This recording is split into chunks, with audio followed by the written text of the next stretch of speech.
तो H3N2 से सावधान रहने की आवश्यकता है। स्वास्थ्य विभाग ने इसको लेकर एडवाइजरी भी जारी की है। साफ तौर पर नए वायरस से ज्यादा डरने की जरूरत नहीं है, लेकिन सावधानी ही सबसे बड़ा इसका बचाव है। सर्दी, खांसी, बुखार, जुकाम, शरीर में दर्द हो, अगर इस तरह की समस्या है तो आपको एक विशेषज्ञ डॉक्टर के पास जाना चाहिए और इसके तुरंत आपको जांच करानी चाहिए। और चलिए इस खबर पर और अधिक जानकारी के लिए हमारे साथ ग्वालियर से उमेश पारासर, भोपाल से सूरज शर्मा और जबलपुर से वेंकटेश हमारे साथ जुड़ गए हैं।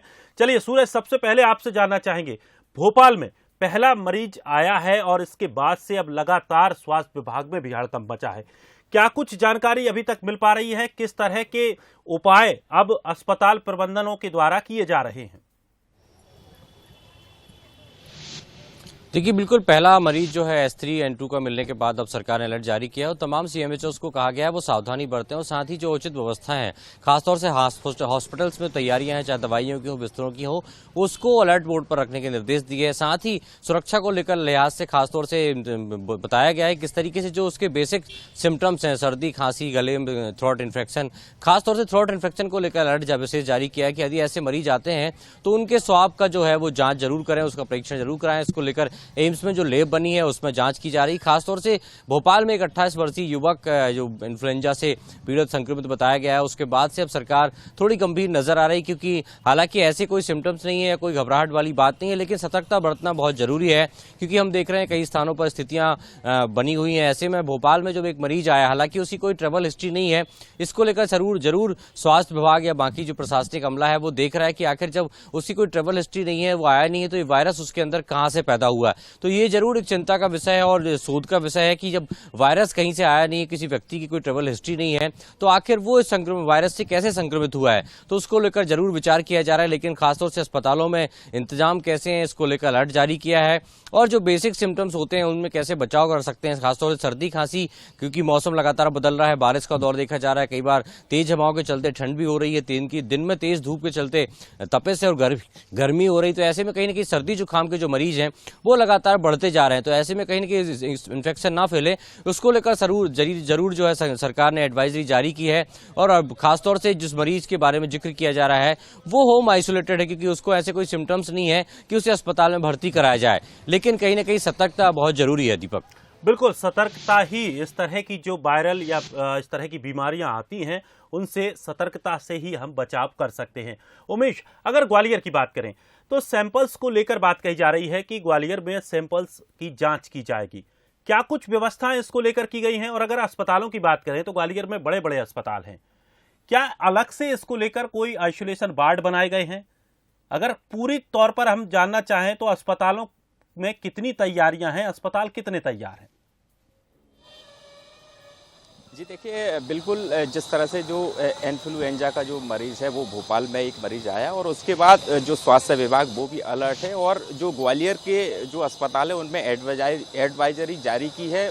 CMHO ने साफ तौर पर कहा है कि जो भी उपकरण हैं वो लगेंगे और जिस तरह से अस्पताल में जो अलग से बेड है वो भी बनाए जा रहे हैं। और कुल मिलाकर अभी CMHO जिस तरह से हमारी बात हुई तो उन्होंने साफ तौर पर कहा कि किट के ऑर्डर दे दिए गए हैं और जल्दी जो DID जो लैब है वहाँ पर सैंपल की जांच है वो की जाएगी। तो कुल मिलाकर अब जो स्वास्थ्य विभाग है वो भी अलर्ट मोड पर आ गया है और जिस तरह से लगातार जो मौसम में परिवर्तन हो रहा है और यही वजह है कि लगातार अब सर्दी जुकाम खांसी के जो मरीज हैं वो लगातार बढ़ रहे हैं। अगर कल की बात की जाए तो OPD में लगातार 1000 से मरीज ऐसे आए थे जिनमें सर्दी जुकाम के जो मरीज हैं वो शामिल थे, बुखार है वो शामिल है। तो कुल मिलाकर अब जो स्वास्थ्य विभाग है उसकी चिंता जरूर बढ़ी है और तैयारियां भी अब स्वास्थ्य विभाग को कर लेनी चाहिए, क्योंकि जिस तरह से अब लगातार जो होली के बाद जिस तरह से जो सीजन चेंज हुआ है और लोग भीड़ भाड़ करके ट्रेवल करके यहाँ पर पहुंचे हैं, तो कुल मिलाकर अब सैंपल की कार्रवाई है वो भी अब कल से हो सकता है कि कल से ये शुरू हो जाए। तो कुल मिलाकर ये भी जानकारी लग सकती है कि जो सर्दी जुकाम के मरीज हैं उनमें और कोई दिक्कत तो नहीं है, इन्फ्लुएंजा के कोई लक्षण तो नहीं है।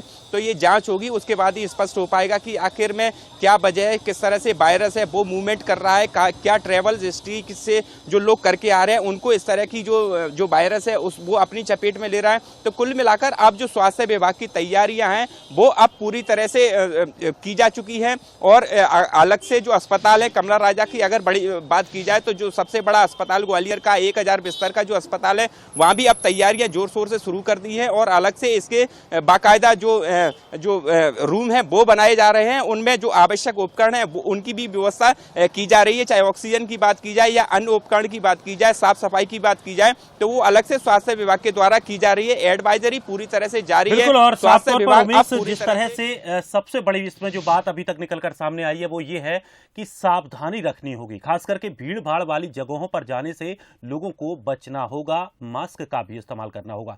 चलिए जबलपुर चलते हैं, वेंकटेश हमारे साथ बने हुए हैं। वेंकटेश, जबलपुर में स्वास्थ्य विभाग की तरफ से किस तरह से लोगों को जागरूक किया जा रहा है, किस तरह की व्यवस्थाएं वहां देखने को मिल रही हैं? जी बिल्कुल, मैं आपको बता दूं कि जिस प्रकार से भोपाल में इन्फ्लुएंजा H3N2 का एक मरीज सामने आया है, इसके बाद हड़कंप की स्थिति है। हालांकि जबलपुर इस मामले में काफ़ी सचेत और सतर्क है, अधिकारियों की लगातार नज़र बनी हुई है। लेकिन हाल के दिनों में जिस तरह से चाहे जिला अस्पताल विक्टोरिया की बात कहें या फिर अन्य सामुदायिक और सामुदायिक स्वास्थ्य केंद्रों और प्राथमिक स्वास्थ्य केंद्रों की बात करें तो वहां लगातार सर्दी खांसी जुकाम के मरीज लगातार सामने आ रहे हैं। और चूंकि मौसम में तेजी से बदलाव हुआ है, धूप के साथ लगातार बूंदाबांदी हो रही है, इसे भी एक वजह माना जा रहा है। लेकिन जिस तरह के लक्षण और सिम्टम्स H3N2 के होते हैं उससे ही मिलते जुलते लक्षण मौसमी बीमारियों के भी होते हैं। लिहाजा अधिकारियों द्वारा इस पर नजर बनाई गई है और अधिकारियों की टीमें भी तैनात की गई है। जहां तक जांच की अगर बात करें तो जबलपुर में जिला अस्पताल विक्टोरिया का अपना लैब है। इसके अलावा नेताजी सुभाष चंद्र बोस मेडिकल कॉलेज अस्पताल और ICMR यानी Indian council of medical research की लैब भी है। हालांकि इसमें अधिकारी तमाम तैयारियों का दावा कर रहे हैं और ये भी कहा जा रहा है कि सैंपल्स की अगर ज्यादा तादाद में भी आएंगे तो उनकी जांच की जाएगी। फिलहाल स्थितियों पर अधिकारी नजर रखे हुए हैं और हालांकि जिस प्रकार से मरीज सामने आ रहे हैं सर्दी खांसी जुकाम और मौसमी बीमारियों के, उससे यह भी आशंका बनी हुई है कि कहीं इन्फ्लुएंजा की दस्तक जबलपुर या महाकौशल अंचल में भी ना हो जाए। फिलहाल भोपाल में जो स्थितियां बनी है, भोपाल में जो मरीज सामने आया है उसके बाद अधिकारी अलर्ट मोड पर हैं और तमाम तैयारियां पूरी करने का दावा कर रहे हैं। चलिए शुक्रिया वेंकटेश। तो जिस तरह से लगातार अगर इस इन्फ्लुएंजा वायरस H3N2 की अगर बात करें तो इससे बचाव ही, इससे सुरक्षा की जा सकती है। मास्क का इस्तेमाल करें, भीड़ भाड़ में ना जाएं और बाहर की खाने पीने की चीज़ों से फिलहाल कुछ दिनों तक बचा रहना ही इससे बचाव हो सकता है। बहुत बहुत शुक्रिया हमारे साथ जुड़ने के लिए और तमाम जानकारी के लिए। तो H3N2 से सावधानी जरूरी है। भोपाल में पहला केस आया है, सैंपल्स की जांच की गई है लेकिन अभी उसको इतना कोई खतरा नहीं है। फिलहाल उसको होम आइसोलेशन में रखा गया है और साफ तौर पर तमाम जो अस्पताल हैं, बड़े अस्पताल हैं, उनको एडवाइजरी भी जारी कर दी गई है। साथ ही जांच के लिए सैंपल्स भी अब कलेक्ट किए जा सकेंगे। जांच की सुविधा भी अब लोगों को अस्पतालों में मिल जाएगी। लेकिन इतना ही है कि आप अगर इससे बचना है तो सुरक्षा आपको खुद अपनानी पड़ेगी।